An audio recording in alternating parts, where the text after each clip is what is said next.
Hasil otopsi dubur Brigadir J memperkuat motif LGBT Ferdi Sambo. Refli Harun bilang bisa saja Yosua dipaksa.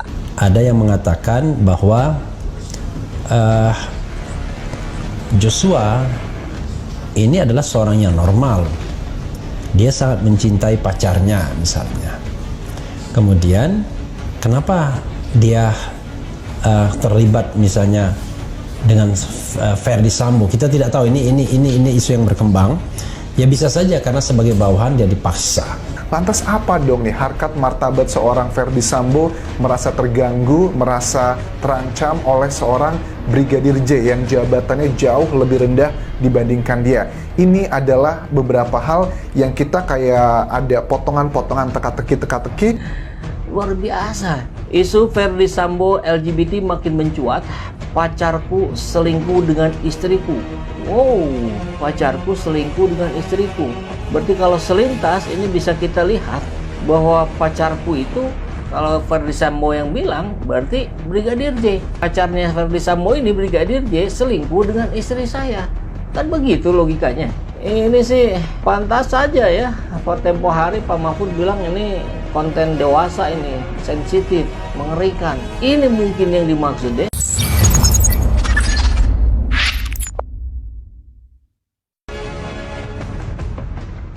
Mantan Kadif Propam Polri Irjen Pol Ferdi Sambo dikabarkan masuk ke dalam golongan lesbian, gay, biseksual, dan juga transgender atau LGBT. Munculnya kabar Ferdi Sambo sebagai biseksual membuat pihak keluarga Brigadir J meminta agar dubur dan kelamin Nofriansah Yosua Huta Barat turut diotopsi. Pasalnya, otopsi dubur dan kelamin Brigadir J tersebut untuk memperjelas kebenaran soal kabar Ferdi Sambo sebagai seorang biseksual. Tak sedikit yang mengaitkan pernyataan Menko Polhukam Mahfud MD yang menyebut motif pembunuhan Brigadir J menjijikkan dan sensitif dengan kabar Ferdi Sambo seorang biseksual.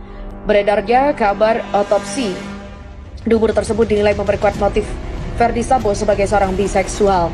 Pakar Hukum Tata Negara Refli Harun mengungkapkan Brigadir J adalah seseorang yang memiliki orientasi seksual yang normal. Menurut Refli, hal itu dibuktikan dengan kabar bahwa Brigadir J sangat mencintai kekasihnya Vera Simanjuntak. Mantan Komisaris Utama PT Pelindo itu mempertanyakan mengenai keterlibatan Brigadir J dengan Ferdi Sambo yang dituding biseksual. Menurut Refli, ada kemungkinan Brigadir J dipaksa. Hal ini dikarenakan Yosua merupakan bawahan dari Ferdi Sambo. Kemudian kenapa dia terlibat misalnya dengan Ferdi Sambo? Kita tidak tahu, isu ini yang berkembang. Ya bisa saja sebagai bawahan dipaksa. Lalu pertanyaannya, kenapa dia juga terlibat dengan PC? Seandainya itu benar juga, mungkin sebagai bawahan dia juga dipaksa, kata Refli Harun. Lebih lanjut, alumnus Fakultas Hukum Universitas Gadjah Mada itu juga mengungkapkan Brigadir J yang normal akhirnya membuatnya lebih memilih Putri Chandrawati dibandingkan dengan Ferdi Sambo. Hal itu diduga menjadi pemicu marahnya Ferdi bila dikaitkan dengan isu LGBT. Sebelumnya, Ketua IPW Sugeng Teguh Santoso menilai pernyataan Mahfud MD seakan membenarkan isu LGBT Ferdi Sambo. Mahfud diketahui mengatakan bahwa motif pembunuhan Brigadir J menjijikkan sehingga hanya bisa dikonsumsi untuk orang dewasa. Sugeng menilai kata menjijikkan yang dimaksud Mahfud MD bukan berkaitan dengan isu perselingkuhan, melainkan adanya kemungkinan motif LGBT. Kapolri beberkan peran Koltor Brigjen Kurniawan CS, intervensi penyidik dan hilangkan CCTV. Kapolri Jenderal Listio Sigit Prabowo mengungkapkan peran Brigjen Hendra Kurniawan, mantan Karopaminal di Propam Polri, melakukan obstruction of justice di kasus kematian Brigadir Yosua Huta Barat atau Brigadir J.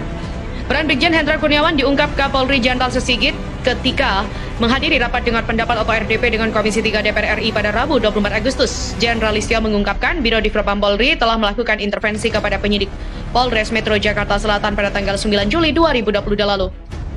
Intervensi dilakukan Biro Paminal di Propam Polri saat penyidik ingin membuat berita acara pemeriksaan Richard Eliezer, Ricky Rizal, dan Kuat Ma'ruf.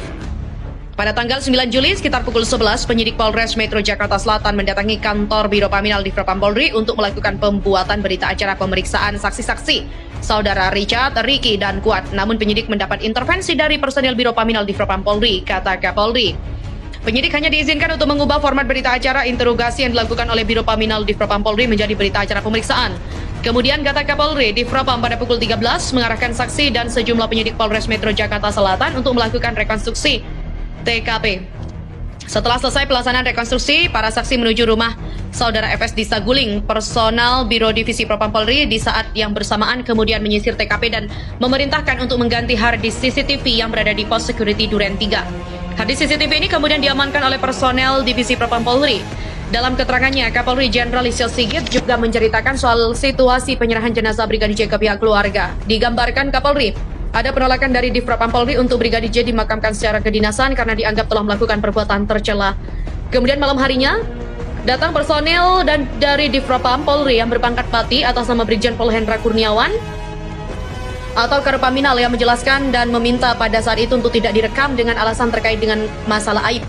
Keluarga mendapatkan penjelasan lebih detail sehingga jumlah tembakan dan posisi tembak menembak serta luka-luka yang ada di tubuh jenazah. Namun kata Kapolri, terkait dengan penjelasan itu keluarga tidak percaya dengan penjelasan yang telah diberikan oleh personal Divpropam Polri itu. Beberapa hal kemudian yang ditanyakan antara lain adalah masalah CCTV yang ada di tempat kejadian, kemudian hal-hal yang dirasa janggal kemudian terkait dengan barang-barang korban termasuk dengan HP dan juga kejanggalan-kejanggalan kemudian yang viral di media sosial dan juga mendapatkan perhatian publik. Di mana Komisi 3 DPR menyoroti gaya hidup Brigjen Hendra Kurniawan yang sudah dinonaktifkan dari jabatan Karopaminal Divpropam Polri. Brigjen Hendra Kurniawan juga telah dikurung di tempat khusus bersama dengan polisi yang menghambat penyidikan kasus kematian Brigadir J.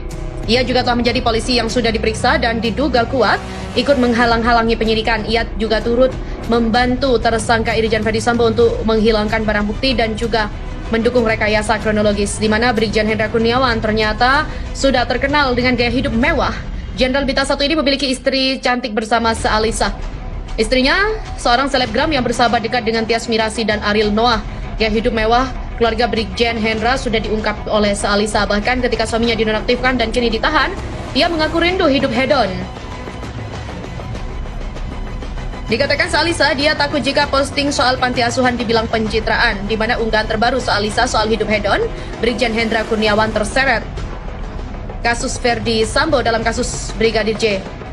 Di mana kini publik juga menunggu bagaimana postingan selanjutnya dari Sealisa, apakah dan seperti apa skenario Ferdy Sambo yang diketahui oleh Sealisa. Sorotan Komisi 3 terhadap gaya hidup mewah Brigjen Hendra. Anggota Komisi 3 DPR fraksi PDIP Arteria Dahlan menyinggung gaya hidup mewah Brigjen Hendra dalam rapat bersama Ketua Kompolnas Mahfud MD. Arteria lantas mempertanyakan pengawasan Kompolnas terkait hal itu. Arteria awalnya mempertanyakan fungsi Kompolnas sebagai pemantau Polri. Arteria menyinggung penertiban Kompolnas terhadap Polri. Pemantauan fungsionalnya mana yang dilakukan Kompolnas ini? Saya ke Pak Benny Mamoto juga ngomong lah, di Polri itu orang baik stres. Kenapa orang benar nggak jadi benar? Orang yang antik malah dapat privilege. Ini kita coba melakukan menertibkan saat ini. Saya percaya betul Pak Kapolri berani untuk itu, kata Arteria. Arteria lantas menyebut gaya hidup salah satu perwira polisi yakni Karopaminal Brigjen Hendra Kurniawan. Arteria menyindir kehidupan Hendra yang kerap berganti mobil. Ia lantas mempertanyakan pengawasan dari Kompolnas. Arteria juga meminta Mahfud menjelaskan hal itu. Dia mewanti-wanti jangan sampai persoalan tersebut menjadi penyakit bagi Polri yang tak bisa dibereskan. Sementara Brigjen Pol Hendra Kurniawan SIK lahir pada 16 Maret 1974. Sejak 16 November 2020 ia menjabat sebagai Karopaminal Divpropam Polri. Brigjen Hendra adalah lulusan Akpol 1995 dan ini berpengalaman dalam Propam. Jabatan terakhir Jenderal Bintang 1 ini adalah Kabag Binpam Ropaminal Divpropam Polri. Hendra merupakan jenderal polisi pertama dan satu-satunya dari keturunan Tionghoa. Riwayat jabatan Hendra Kurniawan yaitu adalah KDNA Ropaminal Divpropam Polri, analisis kebijakan Madya Bidang Paminal Divpropam Polri, Kabag Binpam Ropaminal Divpropam Polri, dan Karo Paminal Divpropam Polri 2020.